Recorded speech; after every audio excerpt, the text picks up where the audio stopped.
श्री गणेशाय नमः। दोस्तों, हिंदू धर्म में किसी भी अमावस्या तिथि का विशेष महत्व है। साल में 12 अमावस्या आती है और सभी का अलग अलग महत्व होता है। इनमें से प्रमुख मानी जाती है सोमवार के दिन पड़ने वाली सोमवती अमावस्या। सोमवती अमावस्या हिंदुओं के लिए आध्यात्मिक महत्व रखती है। सोमवती अमावस्या के दिन मुख्य रूप से नदी में स्नान और दान करने को प्रमुख माना जाता है। मान्यता है कि इस अवसर पर भगवान शिव और देवी पार्वती की पूजा की जाती है, जिससे शुभ फलों की प्राप्ति होती है और नकारात्मकता दूर होती है। इस दिन स्नान और दान से घर में समृद्धि आती है, सुख समृद्धि बनी रहती है और समस्त कष्टों से मुक्ति के मार्ग खुलते हैं। इस साल भाद्रपद के कृष्ण पक्ष में पड़ने वाली अमावस्या सोमवार के दिन है और इसे सोमवती अमावस्या कहा जा रहा है। तो आइए दोस्तों, इस वीडियो में हम जानें कि इस बार भाद्रपद में पड़ने वाली अमावस्या की सही तिथि, पूजा और स्नान का शुभ मुहूर्त और महत्व क्या है। हिंदू पंचांग के अनुसार भाद्रपद माह के कृष्ण पक्ष की सोमवती अमावस्या इस साल 2 सितंबर सोमवार को पड़ेगी।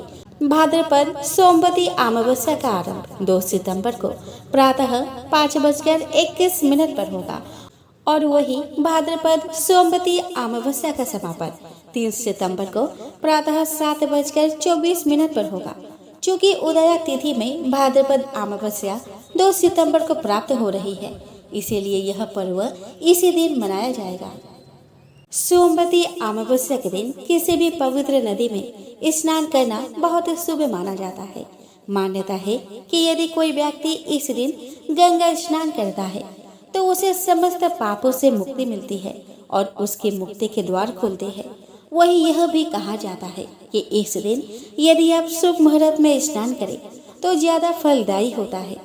तो दोस्तों, इस बार भाद्रपद सोमवती अमावस्या का स्नान का मुहूर्त रहेगा 2 सितंबर को प्रातः 4:29 AM से प्रातः 5:15 AM तक। यदि आप इसी मुहूर्त में स्नान करेंगे तो आपको इसके बहुत फल मिलेंगे और कष्टों से मुक्ति मिल सकती है। स्नान के तुरंत बाद ही आप दान पुण्य कर सकते हैं। लेकिन यदि हम दान के शुभ मुहूर्त की बात करें तो इसके लिए सबसे अच्छा मुहूर्त अभिजीत मुहूर्त माना जाता है। सोमवती अमावस्या पर दान का शुभ मुहूर्त 2 सितंबर को प्रातः 11:55 से दोपहर 12:46 तक है। यह अभिजीत मुहूर्त है और इस मुहूर्त में पितरों के निमित्त दान किया जाता है। इस मुहूर्त में यदि आप सोमवती अमावस्या का दान करते हैं तो इससे पितृदोष दूर होते हैं। सोमवती अमावस्या के दिन स्नान और दान के मुहूर्त के अलावा 2 अन्य शुभ योग बन रहे हैं जो शिव पूजन के लिए फलदायी होंगे। इन योगों में शिव योग और सिद्ध योग है। शिव योग का प्रारंभ 2 सितंबर को सूर्योदय से शाम 6:20 तक रहेगा। इसके तुरंत बाद से ही सिद्ध योग का आरंभ हो जाएगा। सिद्ध योग अगले दिन यानी 3 सितंबर तक रहेगा। शिव योग को भी किसी भी पूजा, प्रार्थना, योग और ध्यान के लिए शुभ माना जाता है। सोमवती अमावस्या के दिन यदि आप इन शुभ मुहूर्त में शिव पूजन करेंगे और शिवलिंग को स्नान कराने के साथ उनमें बेलपत्र आदि अर्पित करेंगे तो आपको पूजा का पूर्ण फल मिलेगा। किसी भी अन्य अमावस्या तिथि की ही तरह सोमवती अमावस्या भी पितरों को समर्पित मानी जाती है। वही सोमवार के दिन पड़ने के कारण इस दिन शिव पूजन को भी अनिवार्य माना जाता है।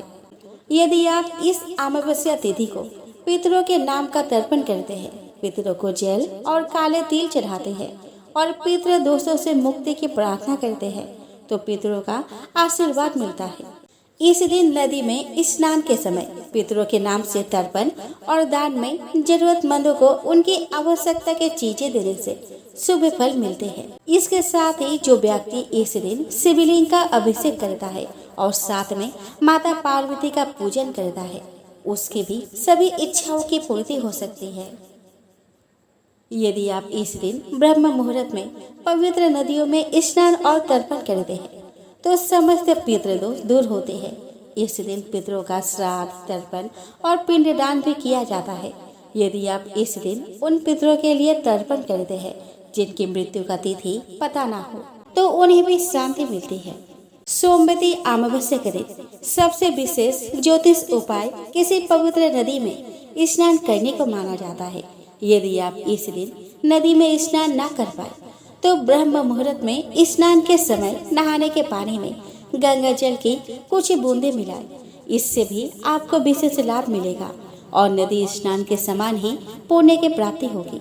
यदि आप सोमवती अमावस्या को प्रातः स्नान से मुक्त होकर सूर्य देव को तांबे की लोटे में जल भरकर और उसमें अक्षत और कुमकुम मिलाकर अर्घ्य देंगे तो लाभदायक हो सकता है। इस दिन गरीबों को दान करना विशेष रूप से फलदायी माना जाता है। साथ ही यदि आप वस्त्र और अनाज दान में देते हैं तो इसके अलग लाभ होते हैं। सोमवती अमावस्या के दिन गाय को रोटी और गुड़ खिलाने से मनोकामनाओं की पूर्ति हो सकती है। इस दिन आपको किसी भी पशु या बुजुर्ग व्यक्ति का अपमान भूलकर भी नहीं करना चाहिए। सोमवती अमावस्या के दिन पीपल के वृक्ष में जल चढ़ाना और इसमें दीपक जलाना भी बहुत शुभ माना जाता है। इससे भी मनोकामनाओं की पूर्ति होती है। दोस्तों, पिठोरी अमावस्या के व्रत कथा के अनुसार बहुत समय पहले की बात है। एक परिवार में 7 भाई थे। सभी का विवाह हो चुका था। सबके छोटे छोटे बच्चे भी थे। परिवार की सलामती के लिए 7 भाइयों की पत्नी पिठोरी अमावस्या का व्रत रखना चाहते थे। लेकिन जब पहले साल बड़े भाई की पत्नी ने व्रत रखा तो उनके बेटे की मृत्यु हो गई। दूसरे साल फिर एक और बेटे की मृत्यु हो गई। 7वें साल भी ऐसा ही हुआ। तब बड़े भाई की पत्नी ने इस बार अपने मृत पुत्र का शव कहीं छिपा दिया। गांव के कुलदेवी माँ पोलेरम्मा उस समय गांव की कुलदेवी माँ पोलेरम्मा उस समय गांव के लोगों की रक्षा के लिए पहरा दे रही थी। उन्होंने जब इस दुखी माँ को देखा तो वजह जाननी चाहिए। तब बड़े भाई की पत्नी ने सारा किस्सा देवी पोलेरम्मा को सुनाया तो देवी को उस पर दया आ गई। देवी पोलेरम्मा ने उस दुखी माँ से कहा कि वह उन सभी स्थानों पर हल्दी छिड़क दे जहाँ जहाँ उनके बेटों का अंतिम संस्कार हुआ था। तब बड़े भाई की पत्नी ने ऐसा ही किया। जब वह घर लौटी तो 7 पुत्रों को जीवित देख उनकी खुशी का ठिकाना न रहा। तभी से उस गांव की हर माता अपनी संतान की लंबी उम्र की कामना से पिठोरी अमावस्या का व्रत रखने लगी। आज के दिन यह कथा सुनी और पढ़ी जाती है। दोस्तों, एक साहूकार के 7 बेटे 7 बहू और एक बेटी थी। साहूकार के घर एक जोगी भिक्षा मांगने आता था। जोगी को साहूकार की बहू भिक्षा देती थी तो वह ले लेता था, लेकिन जब बेटी देती थी तब वह भिक्षा नहीं लेता था और कहता था कि बेटी सुहागन तो है पर इसके भाग में दुहाग लिखा है। यह बात सुनकर बेटी को चिंता होने लगी और उसका शरीर कमजोर होने लगा। उसके माँ ने पूछा कि बेटी तुम इन दिनों इतने कमजोर दिखाई देती हो। तब उसने बताया कि एक जोगी भिक्षा मांगने आता है जो कहता है कि बेटी है तो सुहागन, लेकिन इसके नसीब में दुहाग लिखा है। यह बात सुनकर उसके माँ ने कहा कि कल मैं सुनूंगी कि वो क्या कहता है। अगले दिन जब जोगी भिक्षा लेने आया तो उसके माँ चुप कर बैठ गए। जब बेटी भिक्षा देने लगी तो जोगी ने वही बात फिर से दोहराया। इतनी बात सुनकर उसके माँ बाहर निकल आई और बोली कि एक तो हम तुम्हें भिक्षा देते हैं और तू ऊपर से हमें गाली देता है। तब जोगी बोला कि मैं गाली नहीं देता, जो सच है वही बोलता हूँ, जो इसके भाग में लिखा है वही कहता हूँ। माँ ने जोगी से कहा कि तुम्हें यह पता है कि इसके भाग्य में दुहाग लिखा है, तो यह भी बता दो कि यह कैसे दूर होगा। तब जोगी बोला कि 7 समुद्र पार एक सोना धोबन रहती है जो अमावस्या का व्रत करती है। अगर वह आकर अपने फल इसको दे दे तो इसका निवारण हो सकता है, नहीं तो विवाह होते ही इसके पति को सर्प डस लेगा। यह बात सुनकर माँ बहुत रोने लगी और सोना धोबन के तलाश में जाने लगी। चलते चलते रास्ते में तेज धूप पड़ने लगी तो साहूकार ने एक पीपल के पेड़ के नीचे बैठ गई। उस पीपल के पेड़ में एक गरुड़ पक्षी का घोंसला था जिसमें गरुड़ का छोटा बच्चा था। साहूकारनी को घोंसले के पास एक सर्प आता दिखाई दिया तो उसने उस गरुड़ के बच्चे को बचाने के लिए उस सांप को मारकर ढाल के नीचे रख दिया। जब गरुड़ और पंखनी आई तो घोंसले के पास खून देखकर क्रोधित हो उठे और साहूकारनी को चोंच मारने लगे। तब साहूकारनी बोली कि मैंने तो तुम्हारे बच्चे की जान बचाई है। यह सर्प तुम्हारे बच्चे को डसने वाला था तो मैंने इसे मारकर उसे गिरा दिया। गरुड़ ने सर्प की ओर देखकर कहा कि तुमने हमारे बच्चे की जान बचाई है, अब तुम्हें जो मांगना है सो मांगो। तब साहूकारनी बोली कि मुझे 7 समुद्र पार सोना धोबन के घर छोड़कर आओ। गरुड़ ने साहूकारनी को अपने पीठ पर बैठाकर 7 समुद्र पार सोना धोबन के घर छोड़ आया। वहां जाकर साहूकारनी ने सोचा कि सोना धोबन को कैसे राजी किया जाए। सोना धोबन के 7 बेटे बहू थे। उसके 7 बहुएं काम को लेकर रोज लड़ाई करती थी और काम भी नहीं करती थी। एक रात को जब सब सो जाते हैं तो साहूकारनी सोना धोबन के घर जाती है और घर का सारा काम करती है। गायों को नहलाती है, घर की सफाई करती है, रसोई का काम करती है, चौका बर्तन करती, आटा पीसती, कपड़े धोती, पानी भरती और दिन होने से पहले चली जाती। ऐसे ही कई दिन बीत जाते हैं। बहुएं सोचती है कि यह सारा काम कौन कर रहा है, लेकिन कभी एक दूसरे से पूछते नहीं कि यह सब काम कौन कर रहा है। एक दिन धोबन ने कहा कि तुम आजकल लड़ती भी नहीं हो और काम भी ठीक कर रही हो। तो बहुओं ने कहा कि सासू जी, काम तो हमें ही करना पड़ता है, चाहे हम लड़कर करें या राजी से करें, इसीलिए लड़ाई करने का क्या फायदा।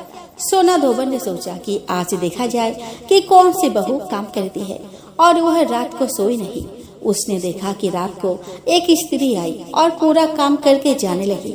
तो सोना धोबन ने बोला कि तुम कौन हो और तुम्हें ऐसा क्या जरूरत है जो तुम इतना काम कर रही हो। साहूकारनी ने कहा कि जरूरत है तभी तो इतना काम कर रही हूँ। सोना धोबन ने पूछा कि तुम्हें क्या चाहिए। साहूकारनी बोली कि पहले मुझे वचन दो तब बताऊंगी। सोना धोबन ने वचन देकर कहा कि अब बताओ।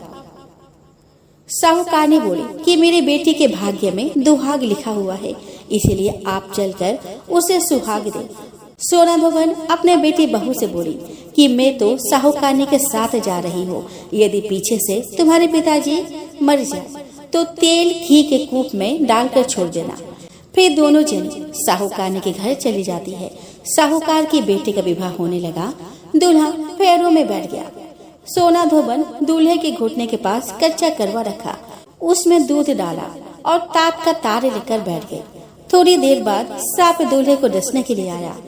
सोना धोबन ने करवा आगे रखा और तार से बांध दिया, लेकिन दूल्हा डर के मारे मर गया। तब सोना धोबन ने टीके में से रोली निकाली, मांग से सिंदूर निकाला, कोया यानी कि आँख से काजल निकाली और मेहंदी निकालकर छोटी अंगुली से छींटे मारे और बोली कि आज के दिन तक मैंने जितने अमावस्या की व्रत की है उसका फल साहूकार के बेटी को लग जाए और आगे जो मैं अमावस्या का व्रत करूं वह मेरे बेटे को लगे। इतना कहते ही दूल्हा जीवित हो गया और सब अमावस्या माता की जय जय बोलने लगे। सोना धोबन वापस जाने लगी। तब साहूकारनी बोली कि तुमने मेरे जमाई को नया जीवन दान दिया है, इसलिए कुछ भी मांगो। वह बोली मुझे तो कुछ नहीं चाहिए, सिर्फ एक हांडी दे दो। वो हांडी लेकर चली जाती है। रास्ते में अमावस्या आती है तो हांडी का 108 परिक्रमा लगाकर पीपल के पेड़ के नीचे गाड़ कर घर आ जाती है। घर आकर देखती है कि उसका पति मरा हुआ तेल और घी के कूप में पड़ा है।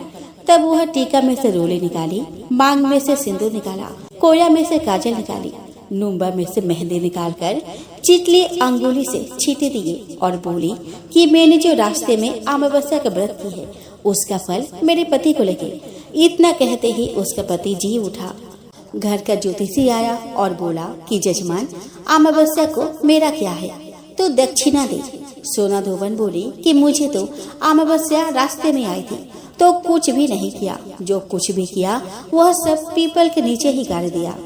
ज्योतिषी ब्राह्मण ने जाकर खोद कर देखा तो 108 और 13 सोने के टुकड़े मिले। ज्योतिषी ब्राह्मण सबको घर ले आया और बोला कि ऐसी फेरी की है और मुझे बोल दिया कि कुछ भी नहीं किया। सोना धोबन बोली कि यह तो तुम्हारे भाग से ही हुआ है, इसलिए इसे तुम ही ले जाओ। ब्राह्मण बोला कि मेरी तो इसमें सिर्फ 1/4 भाग ही है, बाकी आपका मन हो उसे आप दे देना। दोस्तों, सारी नगरी में बोल दिया गया कि सब अमावस्या का व्रत कीजिए। हे अमावस्या माता, जैसे साहूकार की बेटी को सुहाग दिया वैसा सबको दे रहा। अमावस्या की कहानी कहने वाले को, अमावस्या की कहानी सुनने वालों को, हामी भरने वाले को और अपने पूरे परिवार को देना। जय अमावस्या माता।